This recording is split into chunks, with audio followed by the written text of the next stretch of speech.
네, 오늘은 예고해드린 대로 IT 장인이시죠. 대신증권 박강호 연구위원 모셨습니다. 어렵게 모셨습니다. 시간 내주셔서 고맙습니다. 아니, 감사합니다. 예, 지금 이제 IT 섹터에 대해서 이제 시각의 변화가 읽힌다는 보고서를 봤습니다. 하나하나 좀 이야기를 풀어보겠습니다. IT 전체에 대해서는 좀 중립 의견을 주시는 것 같거든요. 일단 전체 IT 섹터라고 하면 가장 먼저 떠오르는 건 반도체입니다. 여기부터 시작을 해볼까요? 그러니까 기본적으로 본다면은 IT에 대한 그 생각은 긍정적인 부분을 유지하고 있습니다.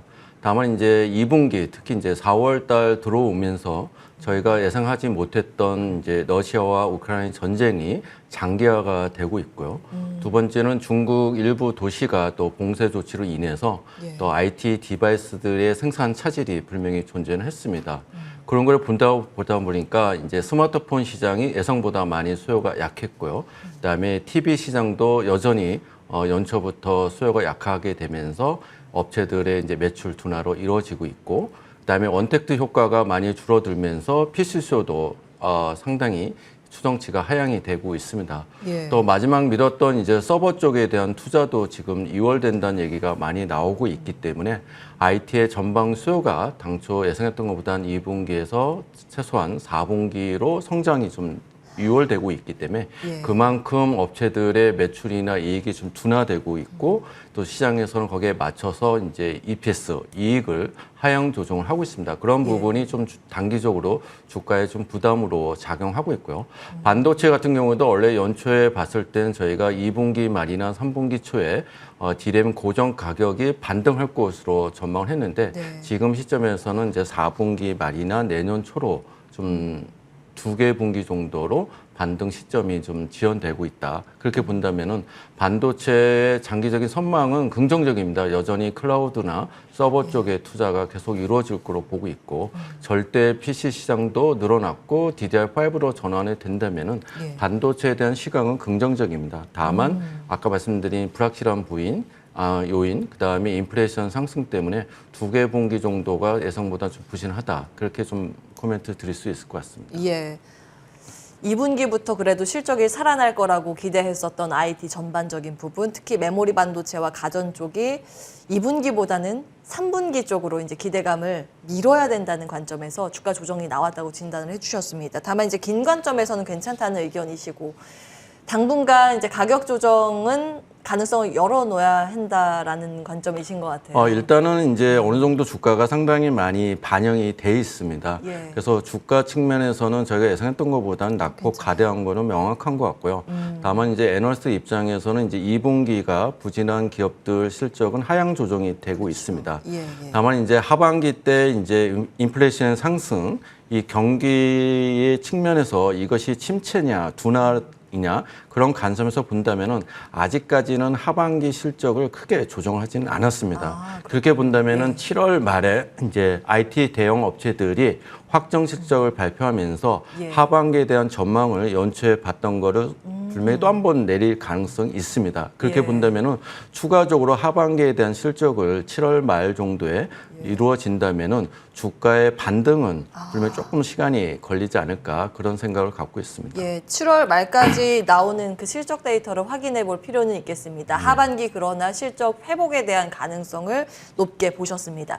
사실 이제 믿을 거는 이제 실적이지 않습니까? 그래서 실적 하나 믿고 이제 IT 기대감을 가지고 계신 분도 여전히 많이 계십니다. 그런 관점에서 이제 위클리 보고서를 내시는 걸 저도 매일 이제 참고를 하는데 사실은 이제 IT 안에서도 실적 차별화 가능성에 주목을 하시고 메모리보다는 비메모리 반도체에는 그래도 괜찮다고 계속 의견을 내고 계시는 것 같아요. 특히 PCB 쪽에 거의 뭐 선구자격으로 과거에부터 이제 외치셨던 분이시고 최근에 이제 PCB 관련 기업들이 주가 조정을 거쳤기 때문에 다시 한번 접근하는 시기를 지금 가늠하고 계신 분들도 많이 계실 거예요. 거기에 이제 투자 의견을 하나하나 받도록 하겠습니다.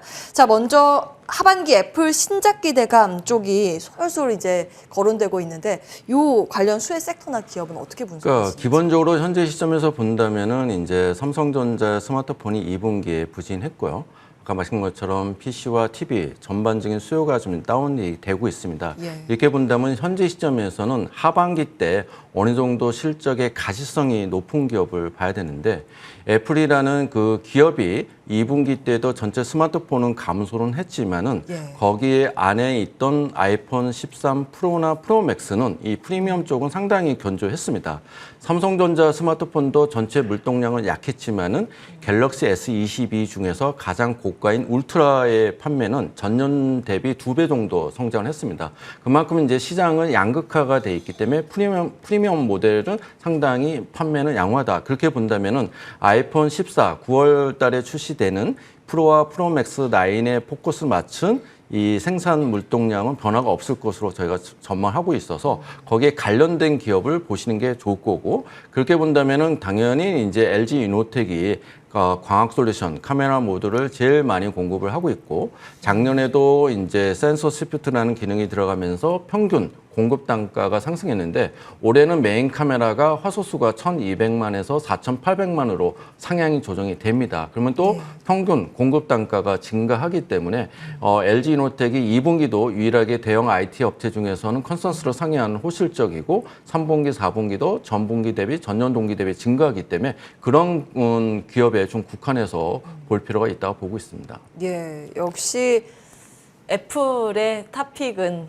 부품 LG이노텍이군요. LG이노텍에서 긍정평가 주셨고 주가도 시장 대비해서 무너짐이 거의 없었네요. 지금 하우스뷰로 목표가는 어떻게 잡고 계십니까? 저희는 이제 52만 원 정도를 제시를 하고 있고요. 예. 이노텍의 입장에서는 올해 연초에는 역성장을 예상을 했었습니다.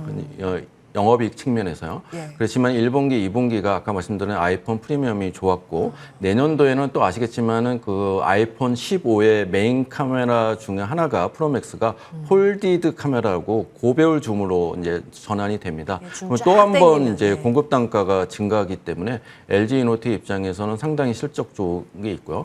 올해 아이폰 14의 또 특징적인 것이 이노텍 입장에서는 전면 카메라가 화소수가 낮기 때문에 그렇게 수익성이 좋지는 않은데 신규로 또 들어가게 됐습니다. 또 내년에 또 애플이 XR 기기라 하죠. 그걸 또 출시할 예정이면은 또 이노텍이 또 거기 TOF 카메라를 또 공급하게 되면서 애플이 상당히 이 신규 시장이나 기존의 어떤 성장 측면에서는 LG 이노텍하고 동반해서 같이 성장하는 측면이 실적으로 연결되고 있다. 그렇게 보고 있습니다. 그렇군요. 대신증권에서는 LG이노텍 매수 의견 유지하고 있고 목표 주가는 52만 원 제시하셨습니다. 삼성전자 쪽은 폴더블 폰에 주목을 하자는 보고서를 내셨던데 네. 그 관련 벤더들이라고 해야 될까요? 이제 부품사들도 괜찮을까요? 기본적으로 이제 삼성전자가 작년에 스마트폰 판매량이 2.7억 대 정도 예상을 했었고요. 올 연초에 봤을 때는 뭐 저도 포함해서 대부분이 3억 대 전년 대비 상당히 판매가 좋을 거로 예상했습니다. 그렇지만 2분기 때 글로벌 매크로 이슈 때문에 좀 판매가 부진하면서 올해 연간으로 보면 2.7억 대 전년 동기하고 비슷할 거라고 보고 있습니다. 다만 이제 삼성전자가 하반기 때는 이제 플래그십 모델, 프리미엄 모델은 폴더블밖에 없습니다. 예. 갤럭시 노트가 없어졌기 때문에 그렇게 본다면은 이제 폴더블 판매에 집중할 수밖에 없고요. 작년에 삼성전자가 약 700만 대 정도고 올해는 1,300만 대 정도는 무난히 생산 판매가 이루어질 거로 보고 있기 때문에 네. 전체적인 휴대폰 부품 업체를 보는 것보다는 이 폴더블에 국한된 기업을 봐야 된다고 보고 있고요. 그 국한된 기업은 대부분이 이 주요 부품 내에서는 독점적인 그러니까 거의 공급이 지배적으로 하고 있기 때문에 관심을 가져야 됩니다. 그래서 저희 같은 경우에는 이제 힌지 업체들도 관심 있게 보셔야 된다 보고 있고요. 저희가 커버하고 있는 인터플렉스는 이제 디지타이저 S펜에 적용된 연성 PCB를 공급하는 업체입니다. 그래서 상반기 때 S22가 전년 대비 2배 정도 판매가 늘어나서 실적이 상당히 좋고요. 하반기 때는 이제 갤럭시 폴드에 이제 디지타이저가 들어가는데 예. 작년 대비 물량은 2배 정도 판매가 예상될 걸 보고 있어서 실적도 같이 좋아질 걸로 보고 있습니다. 그래서 하반기 때는 삼성전자는 갤럭시 폴더블 폰에 주목해야 되고 관련된 기업인 인터플렉스가 가장 수혜가 될 것으로 보고 있습니다. 예. 자, 인터플렉스를 삼성전자의 전략 스마트폰 중에서 이제 폴더블 폰 관련 탑픽으로 주셨습니다. 하우스뷰로 목표가 25,000원까지 말씀을 주셨고요. 그 월요일에 내신 7월 프리미엄에 투자라는 레포트에서 인터플렉스와 함께 대덕전자 비중 확대 의견을 같이 내셨더라고요. 어떤 포인트일까요? 기본적으로 본다면 이제 PCB 업종의 실적은 상당히 올해까지 좋습니다. 다만 이제 저희 투자가들이 받아들이는 이제 주가의 매력도는 연초 대비 지금은 좀 완화됐다고 보셔야 됩니다. 기본적으로 본다면은 이 공급 부족의 어떤 강도는 연초 대비 지금은 매크로 영향 때문에 조금 쇼티지, 공급 부족 완화되고 있습니다. 그런 부분이 내년 실적에 다소 영향을 줄 수는 있는데 문제는 뭐냐면 2분기 때 이제 주가가 워낙 많이 빠져 있는 상태고 2분기 실적은 컨센서스를 넘어서기 때문에 밸류에이션 매력도는 분명히 존재합니다. 그런 측면에서 본다면은 좀 PCB 업체들, 특히 저희가 반도체 패키징 업체를 좋게 보는데 심텍, 대덕전자 같은 기업은 현재는 밸류에이션 매력도가 있기 때문에 이 트레이딩 바이 측면에서도 괜찮다. 근데 대덕전자를 언급한 이유는 이 회사가 이 4년 동안 5,400억을 플리치 BJ라는 쪽에 투자를 합니다. 그게 뭐냐면 매크로, 글로벌 경기와 상관없이 투자에 따른 매출 증가가 올해 내년 2025년까지 나온다는 얘기죠. 그렇게 본다면은 이제 수익성이 낮은 연성 PCB를 줄이고 반도체 PCB, 플리치 BJ 쪽으로 전환하는 부분에 대한 밸류에이션이 상향이 이루고요. 그다음에 2분기 실적도 컨센서스보다는 크게 잘 나올 걸로 보고 있고 연간 내년도 좋기 때문에 어떻게 보면은 중견 PCB 쪽에서는 프리미엄 쪽 제품을 구성을 갖고 있는 대덕전자가 장기적으로 유망하다. 그런 측면에서 저희가 프리미엄 기업 LG이노텍 그다음에 삼성 쪽의 프리미엄은 인터플렉스, 그다음에 PCB 쪽에서는 프리미엄인 대덕전자가 유망하다. 그 세 개를 프리미엄이라는 공통적인 주제를 갖고 코멘트를 작성을 했습니다. 아, 그렇군요. PCB 쪽은 워낙 과거부터 외치셨고 정말 눈부신 상승세를 시연을 하다가 최근 이제 조정을 받고 있는데 오히려 지금도 매력적인 구간이라고 보셨습니다. 실적 성장을 감안해서 대덕전자 투자 의견, 매수 의견 주셨습니다. 자, 마지막으로 저희 이제 삼성전기에 대한 레포트 내용도 눈에 띄었는데 이제 카메라 모듈 쪽이죠. 유럽 쪽에서 신차의 블랙박스 장착이 의무화된다는 소식 때문에 주목을 받고 있습니다. 전망 어떻게 하십니까? 이제 삼성전기 같은 경우에는 이제 사업 구성이 전통적인 IT에서 이제 AI나 자율주행이 전장 쪽으로 많이 바뀌고 있습니다. 대표적인 이제 카메라 모듈 쪽에서 최근에 뉴스를 보시면은 이제 테슬라 쪽에서 이제 수주가 증가를 했고, 올 연말부터는 이제 레벨 3 자율주행 단계로 3단계 적용한 자동차들이 많이 출시되고 블랙박스도 기본이 되면은 카메라가 이제 자동차에서도 많이 증가할 거로 보고 있습니다. 이렇게 본다면은 삼성전기가 이제 테슬라 쪽에서 수주한 부분을 기반을 한다면은 글로벌 점유율 증가할 것으로 보고 있고요. 그다음에 MLCC도 자동차 쪽으로 많이 이동하고 있고. 또 반도체 기판 쪽의 플리치 BJ도 이제 일본이 강점을 갖고 있는 PC 서버 쪽으로 늘어날 걸로 보고 있습니다. 그래서 전반적으로 본다면은 삼성전기는 이게 사업 구성이나 그다음에 전방수의 변화에 따라 상당히 매출 구성이 바뀔 수도 있다고 보고 있고요. 현재 실적이 상당히 양호하기 때문에 삼성전기는 좀 긴 그림으로 본다면은 상당히 매력적인 구간에 있다고 보고 있습니다. 예. 역시 이제 답변을 아주 명쾌하고 깔끔하게 주시기 때문에 진행하는 입장에서도 속 시원합니다.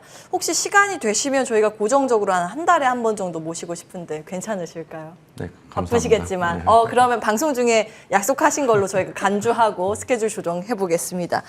대신증권 박강호 연구위원과 함께했습니다.